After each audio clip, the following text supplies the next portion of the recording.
Brīvā griba. Vai tu domā, ka tev ir brīvā griba, lai pieņemtu pareizos lēmumus dzīvē, darīt lietas, ko tu patiešām vēlies? Vai tev ir? Ja tu domā, ka tev ir, tad ļauj man tev pateikt, tā ir tikai ilūzija. Kāpēc? Parunāsim, ja?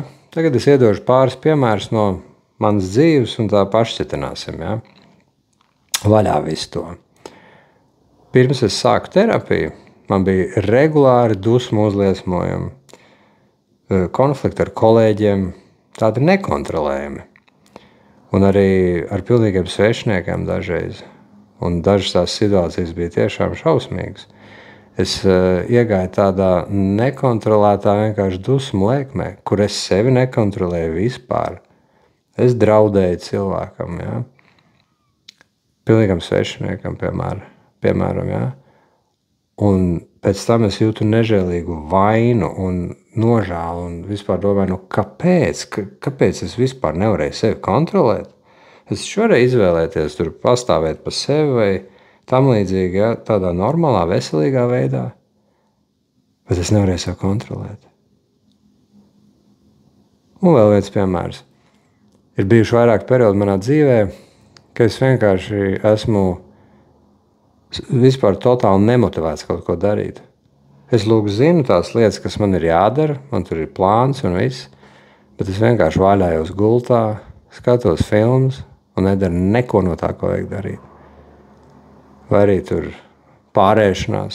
Bija gadi manā dzīvē, kas vienkārši vakarā regulāri pārēdos, dzēru katru dienu, katru vakaru.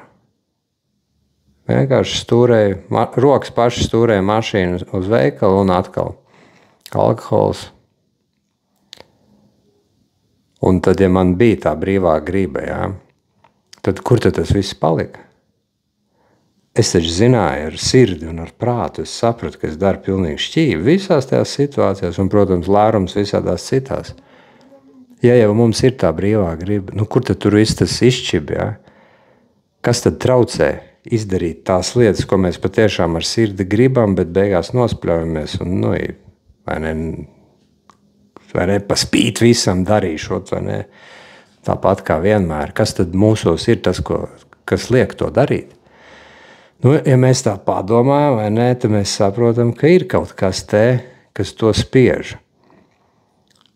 Pret mūsu to gribu īstenībā. Un tās ir tādas emocijas visādas stipras, ja, tās pašas dusmas, vai tur.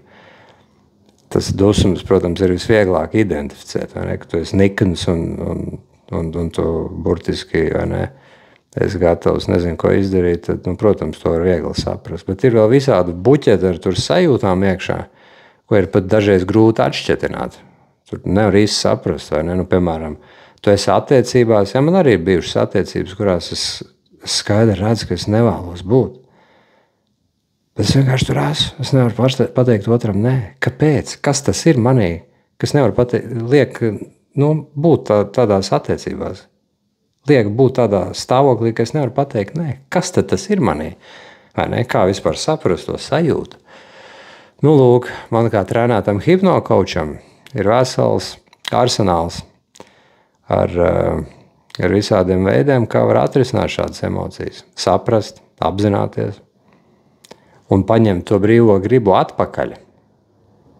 Ja tu vēlies uzzināt vairāk, tad nāc uz izaugsmesterapija.com, es iedošu brīvu konsultāciju un parādīšu tieši, kā tas notiek.